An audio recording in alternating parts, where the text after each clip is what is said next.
G'day mate, welcome to Dyson Sphere, the Milky Way update. And as you can see, things are slightly different. Yeah, we've had a couple of major updates to Dyson Sphere, and this one brought us the Milky Way. Now the Milky Way is, it's basically a leaderboard. It is a leaderboard where every single seed that the game can generate is represented in the Milky Way, and whoever has the highest score, the most power generated from Dyson Spheres in that particular star cluster, they get their high score. They get their name on that particular seed. So as we can see, if we zoom in upon the little JD cluster, ooh, it's a little bit wonky to get the movement, but whoop.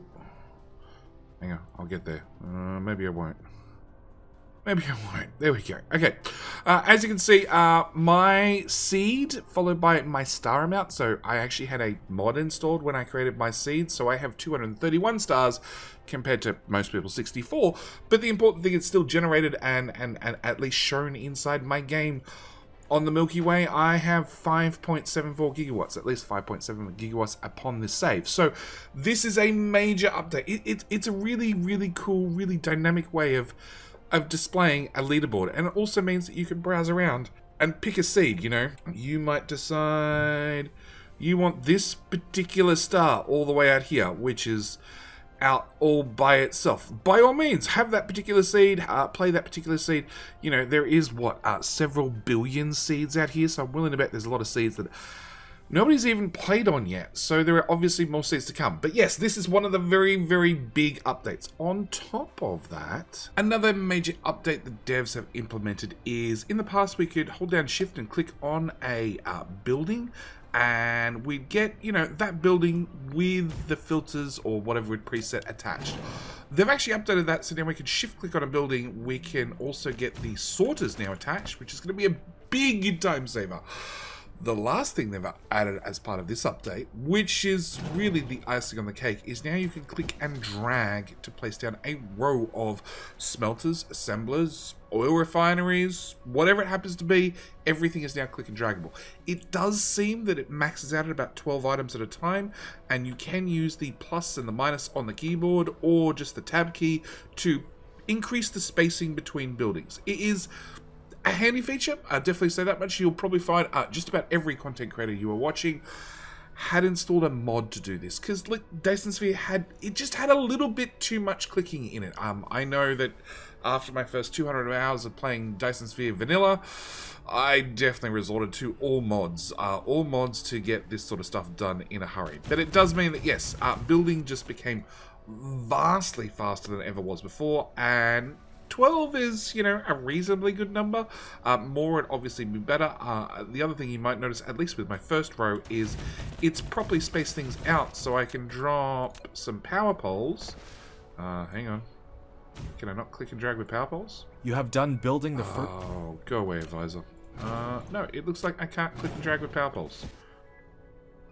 No, that's unfortunate. Okay, because they are spaced perfectly to be able to put a power pole in the middle of each of the blocks to get power connecting through the whole lot. So that is another one of the big updates. Now, the devs have said blueprints are coming. This is one of the reasons why it's been about a month and a half between updates, because they've been refactoring a lot of the game engine to install and get up and running blueprints. So we'll come back to blueprints in a second. The next thing they've added is belts. Belts, in the past, used to have to, you know, follow the grid lines perfectly. There is now a tab button. You can press tab to change that to a free mode. Now, they have to start on a grid line and end on a grid line, but we might notice in the past we used to have, well, the grid shift, we'd call it, as they went over a fault line. You can now press tab and have a nice straight belt that doesn't follow the grid. It's still going to mean building at least machines over this point is going to be janky, but it'll be less janky, and that's an important thing. It also means that with your slightly curved belts, you can write your name in belts across the planet, because why not?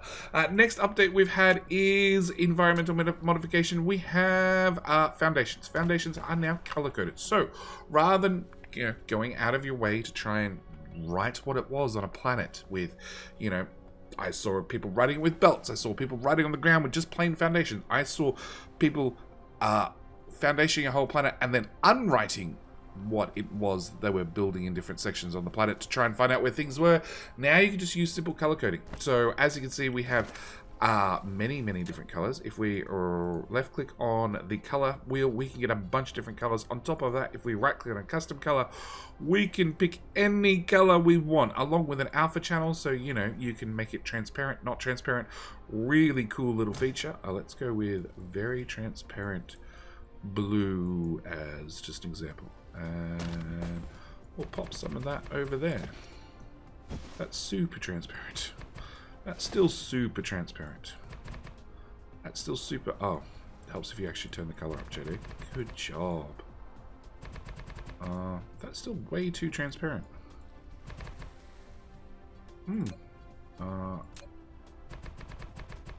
There we go. Helps if I actually select the right mode. So, yeah, another lovely feature. So, of course, the daylight is fading me now. So, we have two new features with the foundations. Well, we have colors themselves to start with. On top of that, we have our old one, which was like every single tile looked the same. Now we have this format down here. Do I have my light on? I do have my light on, but it's too dark at night. We have this one down here, which is much more of like a paver look. It's a larger repeating tile, but it is a little bit more interesting to look at and a lot less repetitive is probably one way of putting it. We also have in our production, we now have a Smelter Mark II. Now a Smelter Mark II, if I can bring up buildings, Smelter Mark II. Can I put them down, please? Thank you. Smelter Mark II. Smelter Mark II requires a Smelter Mark I, which, you know, uses a nice, easy 360 kilowatts and runs at a production speed of 1. A Smelter Mark II runs at twice the speed. Twice the speed is a great thing. It also means the power consumption is a little bit higher at 1.44 megawatts. It is insanely more power hungry. Like, very much so. This is going to be a very late game item. One, because it requires frame material, which is a little bit hard to make. It requires the stupid plane filters, which is one of the things that I'm sure all of us who have got to late game once already remembers were an absolute pain to build and build at any sort of production rate. On top of that, this is the first building that actually requires a rare resource. You need a rare resource to be able to build the Smelter Mark II. So you have to use unipolar magnets, which are only available around black holes and neutron stars. So you have been warned this is going to be a very hard item to get and to build, but once you get it, on top of using a whole lot more power, you're also going to be able to smelt at twice the rate, which means half as many smelters, which honestly is a big saver. Every playthrough I've done so far, I have turned a whole planet into nothing but smelting, and it hasn't always been enough. So this is a welcome upgrade and update from me. At the same time, they have also done one more small change, and it comes to the assembly machine, the assembly machines themselves. So we have the assembly machine Mark I has a production speed of 0.75 and a power usage of 270 kilowatts. The Mark II has been updated and now has the production speed of 1, which it had in the past, but it also has a work consumption rate of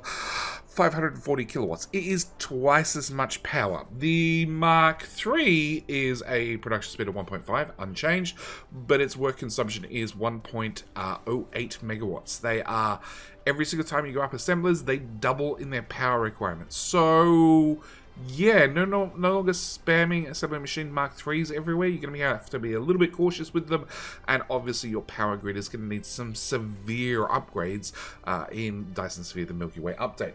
The next thing we have is crude oil. Crude oil got a bit of a change. Let me just find... Okay, so as we can see, my crude oil production from this particular oil seep is 1.4626 to 524. Yes, the game has been updated. The game has changed. Oil is no longer an infinite resource. It has actually had the crude oil on your home planet, your starting planet, has had a small boost, so you should have more oil when you start than you did previously. It's now a semi-limited resource. You'll never truly run out, but it will slowly fall to 0.1 per second. Now, this can be offset with the veins utilization research. Now, this can offset it. It is going to help, but it's not going to fix everything entirely. So you have been warned oil is much more finite. To make up for the extra oil that you have on your starting planet, it turns out oil on other planets out there in the solar system, they're actually going to have a little bit less oil overall. So that's probably fine, because I know when I was out exploring, I'd find many oil nodes that did over 30 per second before I applied any of my veins utilization research to it. So that should be fine, but just be warned, there's less oil in the galaxy, but a little bit more on your home planet, and yes, it is now a finite resource like everything else. We have also in the updates themselves, as said, technology, we had the plane filtering smelting, which is behind Purple Science, right beside the quantum chips themselves, and just below the assembly machine 3, which is funny, because I actually think you're going to get assembly machine 3 way before, and start using it way before you start using the plane filter smelting, because those quantum the unipolar magnets are going to be very, very hard to get your hands on. Upgrades. We also have one new upgrade added to the tech tree. That is the Drive Engine 5 and the Drive Engine Infinite Research. So we can see here that it's actually going to upgrade the mech warp speed. And as said, it is an infinite technology. So previously I'd done a bunch of researches on my logistics warp vessels to make sure they ran faster and carried more. And also, by proxy, updated their warp speed, and I actually ended up in a situation where my logistics vessels were faster than I was warping from one side of the galaxy to the other. So yes, small change, small update, well worth the update, honestly, but yeah, something you need to keep in mind, that you can now at least upgrade your drive engine. It is going to get very expensive very quickly, but you know, it might be worth it. Speaking of that, let's actually try that out, if I can get enough height. In sailing mode, you can control the mecha So, if we go up to warp speed, we can see that if I press S, I'll actually slow down, and the big change with this means, as you can see, I'm now charging my battery, and if I accelerate up, I'm now draining my battery. So, big change for those that didn't quite have enough power to start with, to you know, start warping full time, rather than jumping halfway and running out of power. You can just slow down a little bit, use the same warp core to make it all the way across the galaxy. It's just going to take a little bit longer because you're going to have to go lower speed. Speed-wise, it is S to slow down, shift to speed up, and I would like to go, back towards home, please. Because that's not it for the updates. There are a bunch more updates that we want to talk about. Okay, let's just stop here. Okay, so first off, I will ask you, whilst you're here, whilst we talk about the last couple of updates, can you click like on the video? Very, very, very much appreciated. It might mean that YouTube recommends it to other Dyson Sphere players that might have stepped away during this lull in updates. And look, let's be honest, click and drag, massive feature. Blueprints coming soon, again, a very, very massive feature. So I'd appreciate it if you click like button. At the same time, if your game, down in the comment section, as I said, Blueprints are coming soon. The devs have even confirmed that Blueprints is one of the things that has held up this update, and is the very next high priority thing they are working on. Do me a favor, down in the comment section below, place your bets. Place your bets on when do you think Blueprints will be added to the game. At the same time, if you're really, really cocky, I really recommend that you place your bets on when you think the modders will have Blueprints added back in the game, because the modders had Blueprints already. They were a little bit janky, but they worked most of the time. So yeah, do me a favor, like the video, comment section, tell me when you think Blueprints are going to be here, either from the devs directly or from the modding community. Next thing we have is, we have in the game, so you're going to have to start a new game to get these features, but we have 4 new planets, so 4 new planet types, along with 4 new music tracks. I have a feeling that the music tracks are, you know, tied to the planets or something crazy like that. But yes, they are both in the game. You're going to have to start a new game to get access to those things. In fact, to get access to a lot of the Milky Way updates, you're going to have to start a new game. It's just how the devs have run it. I fully understand that. Yeah, you know, new game it is. Okay, so we also have optimizations and balance updates. We have multi-threading, so now you can build bigger and better than ever before. As I said, assemblers 2 and 3 use a lot more power than they did previously. Substations and EM rail ejectors also use more power than they did previously. The ray receiver has a higher max power generation, so Previously, you know, it started off at 5 megawatts, I think it was. 5 megawatts. It's now starts off at 6 megawatts, and obviously the longer it sits in the sun, the more continuous power it gets. That maximum amount has also increased.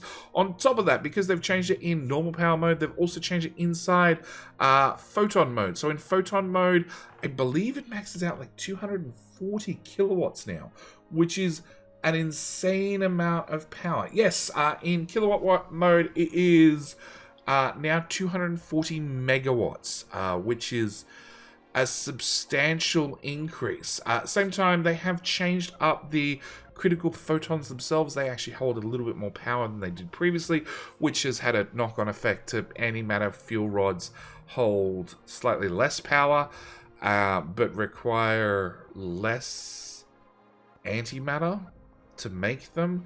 And it also means the mini suns have gone from like 75 megawatts to 72 megawatts. Like small knock-on balance changes from updating the ray receivers, but it does mean that yes, I've built many Dyson spheres, and often I've found that even lining a whole planet with ray receivers in photon mode, I couldn't pull all the power out of the Dyson sphere fast enough. This update should definitely help. We also have solar cells. So solar cells, as you can see, I have some solar cells ringing my Dyson sphere currently. The solar cells themselves, they used to go from 30 minutes was the base time up to 90 minutes with all the research done. That's actually changed. It's now 90 minutes with no research done, so an hour and a half. And with max research, it's now 2.5 hours for the solar cells before they start decaying. So again, very big improvement. Very much helps, you know, stop wasting as many resources when you first get up to launching solar cells, because I know my first playthrough, and my first playthrough, definitely, I launched so many solar cells for them basically all to decay before I even unlocked and started making the Dyson Sphere components. So yeah, that's pretty much it for this update. There are more things coming. So if you found this video helpful and you want to stay updated with future Dyson Sphere updates, by all means click the subscribe button. I'd be happy to have you. We have covered a lot of Dyson Sphere on this channel already. Whole bunch of tutorials, even looked at half a dozen mods that have been available for Dyson Sphere for some time, and starting a brand new Let's Play basically right now. So with all that said, thank you guys so much for watching. Do hope you've enjoyed. Hope you've clicked the like button. Hope you've clicked the subscribe button. Either way, I hope to see you guys in the very next video. Alright, bye.